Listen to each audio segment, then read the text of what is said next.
Hey guys, how's it going? It's me, Yoko from Japan. Welcome back to my channel. Today, let's talk about Hong Kong.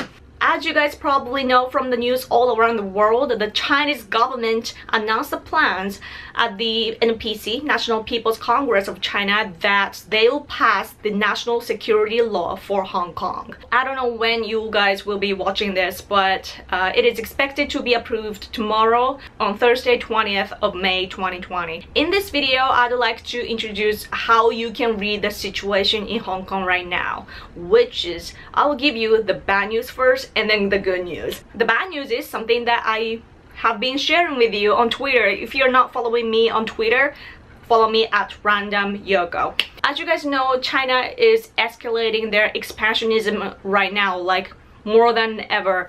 And for example, you can see how they're expanding in the South China Sea. They're coming into even Japanese territorial waters around the Senkaku Islands, like every day, one vessel even carrying a cannon. My take is that China is looking at the time now as the good timing to expand, meaning that the world is suffering from COVID-19, which they spread.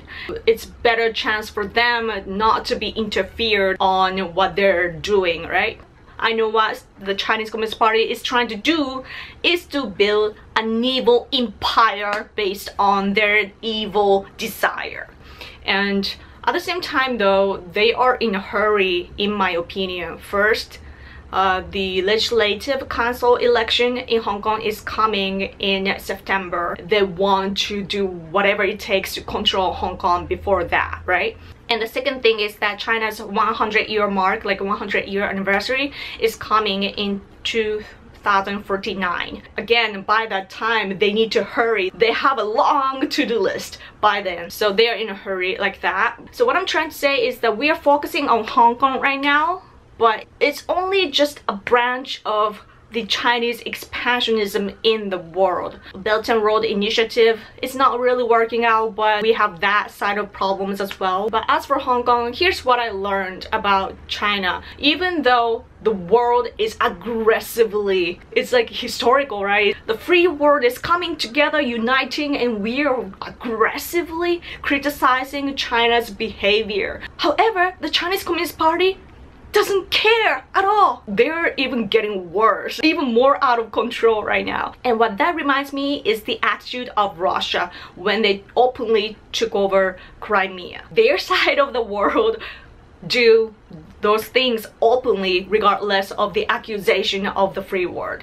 Anyway, back to Hong Kong. What this national security law thing means is that China will now directly control Hong Kong, right? And what does that mean? What's the content of the direct control? It means the Chinese Communist Party's dictatorship. So now it's said that Hong Kong is about to turn into a state like how Tibet, Uyghur, and Southern Mongolia are in, meaning that the Chinese Liberation Army walking around, they'll be watching you, and whenever they feel like they can arrest you, put in jail, that sort of things. Basically, Hong Kong will become China. We are about to have this turning point in history that China is now switching their stance on Hong Kong, that they will now directly dictate Hong Kong and make Hong Kong China. However, as often said, every cloud has a silver lining. This at the same time means that China abandoned one country, two systems, right? You might think like, oh, I thought that that was the bad news. Yes, it's the bad news and the good news. So it's supposed to be one country, two systems. But what China decided to do now is one country, one system. Right? And what is that based on?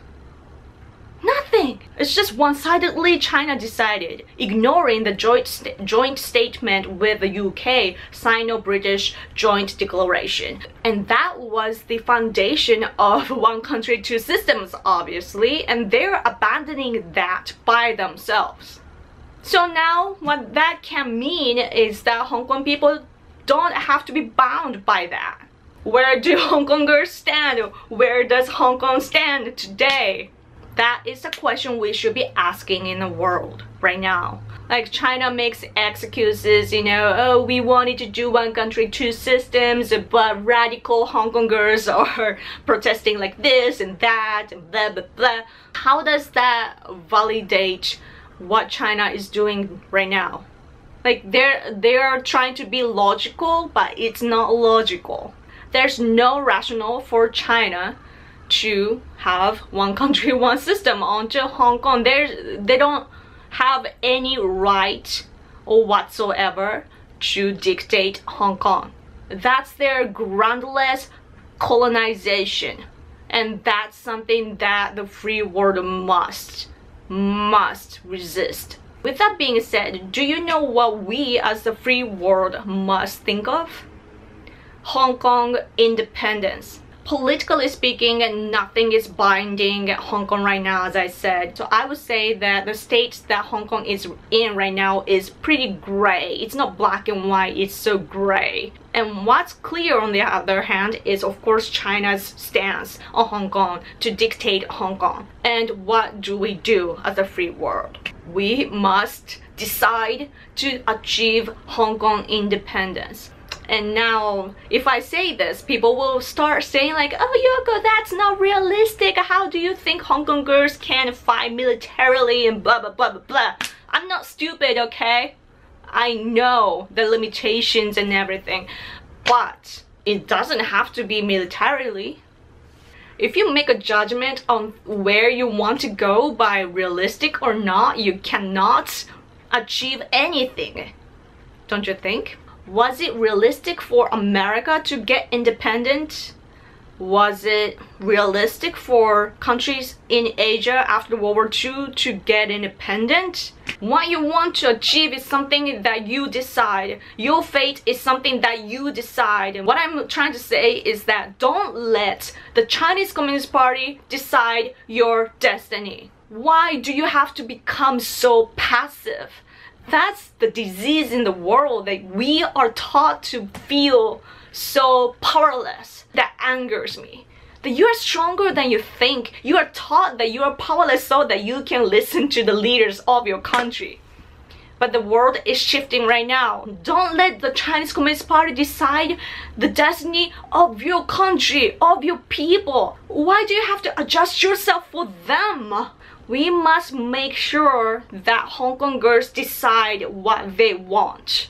Before this though, Hong Kong independence is something that we dreamed of, but we couldn't logically state that. But because China messed it up, now we can openly and confidently state Hong Kong independence. From the inside, it's gonna be labeled as a crime and so on due to the national security law. It's the Chinese Communist security law. So by national, of course, it means the Chinese Communist Party's country national. So, but for us, people outside of Hong Kong, now we have a reason to say Hong Kong independence. I don't know if I did a good job on explaining this kind of complicated thing, but I hope you got what I was trying to say. And if you are with me, please support my work. First of all, please like and share this video and subscribe to this channel. And I also have a Patreon page, so if you can support me on there. I also have a project which I have with my husband named Freedom Intelligence Network, where we invite